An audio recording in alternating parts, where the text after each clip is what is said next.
Hi, I'm Peter Haddock, and welcome to a very special little conversation on the CEA Manifesto 2024, which has literally just been released, folks. This is for the next 5 years this morning, and I'm joined here today over the power of Zoom with Vicky Bell, Director of Operations of the CEA. Vicky, great to see you, and thanks for jumping straight into this because this is very important to me and to the wider industry.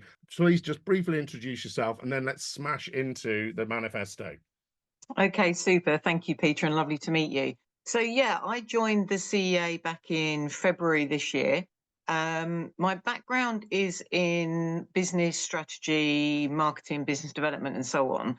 Perhaps bizarrely, most of my roles have been in and around sort of engineering, construction, manufacturing. Just as a quick update, we don't know necessarily the power of this sector. I'm going to run through this very quickly. 15 billion total revenue in 2022, 2.5 billion GVA in 2022, 44,000 plus employees, 1,500 plus companies, UK machine production, 54,000 units in 23.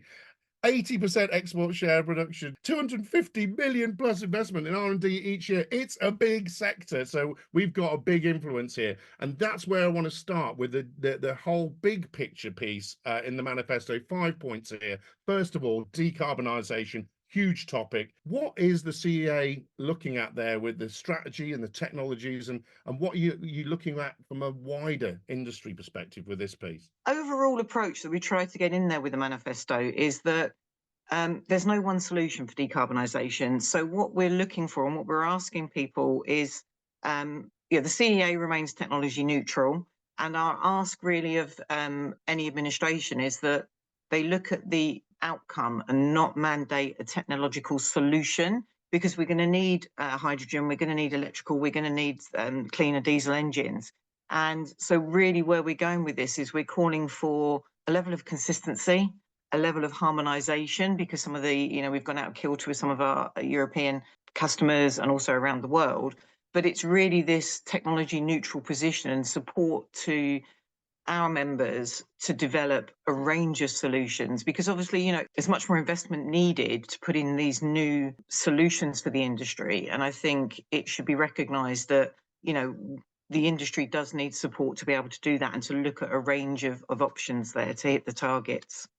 I totally agree, because we're not just making equipment for the UK market, we're making equipment for a global market, and there are many, many challenges in doing that. And I know I've worked with a lot of your members in the past, and people are now talking about things like drop-in fuels, where I've done a series with Perkins Engines on that, and also I've just been to Intermat, where we talked about all these different new global brands making hydrogen and electric vehicles and machines, and therefore we need to make sure that they're doing the very best for us, like you said. The wider point there is also that, we need the infrastructure to support it. Yeah. There needs to be the investment in all the different kind of capacities for those vehicles to run. Yeah, totally right. And I think, when we're looking at hydrogen infrastructure as well, from where to get the hydrogen to the actual vehicles, it's all Yeah. well and good turning around saying we'd like lots and lots of hydrogen vehicles, but if you've got to take the hydrogen from Manchester to Cornwall, then it's not a green decarbonisation process. Exactly. You solve So one problem and create another one. Yeah. another big passion of mine, and is the second piece in the manifesto. We'll put a link to the manifesto, folks, below here. Is digital transformation. I talk about digital all the time. 3D machine control from the likes of Leica Geosystems. We're talking about 3D modeling before you even get onto the job site. And I'm currently following the A417, which is bringing in lots of different technologies and national highways, etc. So there's an awful lot happening here, but we also need to recognize that gathering data is great, but how to use it is really important, and make it accessible. Within the manifesto, there's a couple of areas around digitalisation. One is linking very closely to skills agenda, which we'll come on to, and making sure that we're fit for purpose and that we've got the right people in the right roles. I think in terms of the data, the main ask is around the harmonisation. We need to look at whether it's the Cybersecurity Act or the AI Act or even the Data Act. Again, we've kind of gone out of kilter a little bit, or there's a risk of going out of kilter. So again, the ask here is for a sort of for want of a better word, a common sense approach. but to look at the harmonisation of that data and how we work with it. And there's this grey area around the ownership of the data. I was with one of our larger members earlier this week, and we were talking about exactly this and the telemetry on the vehicles. And I think we, the CEA, are viewing digitalisation as a positive thing, because obviously it aids not only with the sort of efficiencies of the vehicles and the tracking and the health of the vehicles and the plant and the equipment, but also the safety of the operator. You know, this week I was amazed to see a totally remote cab.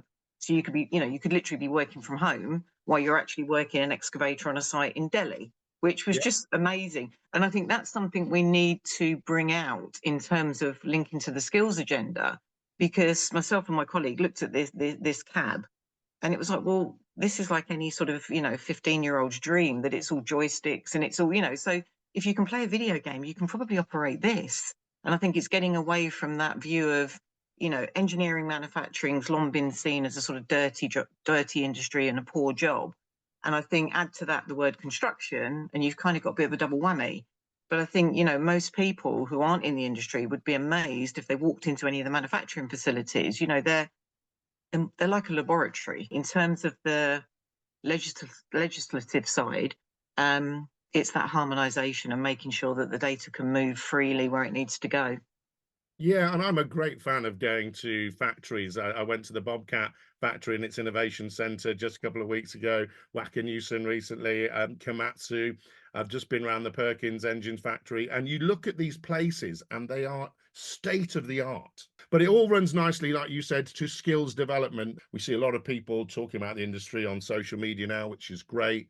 But we also recognize that there are skills gaps, and attracting, whether it's young people or career leavers, and let's think really a more diverse section of people into the industry as well, is really important. And I think that starts very early on in life. We had Bob the Builder, and then we had a gap between it that never turns around and anybody sees the industry again. So what do you think we can do from a government perspective, and also sort of skills development, to attract more people in, because it's a great place to be? When I came to the CEA back in February, we ran a members meeting and we broke into different groups to look at the elements that would make up the manifesto. And the feedback from the skills group, I was quite surprised, disappointed to see that the agenda hadn't really moved on from sort of 10, 15 years ago, when I was heavily involved on the sort of apprenticeship side. The apprenticeship levy and everything has changed the arena, but I think the challenges faced by the sector and getting the people into the industry don't seem to have moved that much. So the approach very much that I've advocated for and that the manifesto has followed is that I've seen a lot of organisations put a lot of money into the skills agenda, and they make a bit of a dent. But then, as you say, we had Bob the Builder, it went away. I've seen a lot of other organisations, to varying degrees of success, and there are some fantastic schemes out there, but they're all taking a little bit of the pie. So rather than try and reinvent the wheel, the approach we've taken is very much to strengthen the collaboration with other similar organisations. We already work with Primary Engineer with our Plant Works event. We've got obviously STEM ambassadors. The CEA's position on this is very much that, we want to build collaboration and get the shared voice to really make sure that gets up there to the people that need to hear it. We're not doing a good enough job to say here's the career progression, that here's actually the opportunity to learn and earn and have a job for life. If you're an engineer looking after equipment in this industry right now, you are a valuable individual, and that's the message we've got to get across to young people, that it is going to earn you a good living, and you can, because we talked about it before, go anywhere in the world and look after equipment. So brilliant. So moving on to the next bit, consistency and regulatory alignment. That sounds very serious, Vicky, from my perspective. Tell me a little bit about what this is all about. So we've touched on it briefly in all of the areas, and hopefully you'll see that the areas we've got there all do link together, and they sort of underpin, we support the call for an industrial strategy, and they all underpin that. But I think the bit that's probably surprised me the most coming into the industry and putting the manifesto together with our policy group, and I just want to say a huge thank you to the policy group, is what appears to be a lot of time's been spent on certain pieces of legislation that then there was a U-turn. it comes back to this harmonisation piece. You know, we are a market in a global market, and I think what we're calling for here is a level of consistency. Whether we agree or disagree with the policies that are there needs to be a period of examining them and deciding what we go forward with, as opposed to just U-turns and changes. And the big thing for us within the industry, really, I guess, is then the major infrastructure projects, you know, making sure that they continue. About 40%, I think, of the construction work that happens in the UK is government construction work.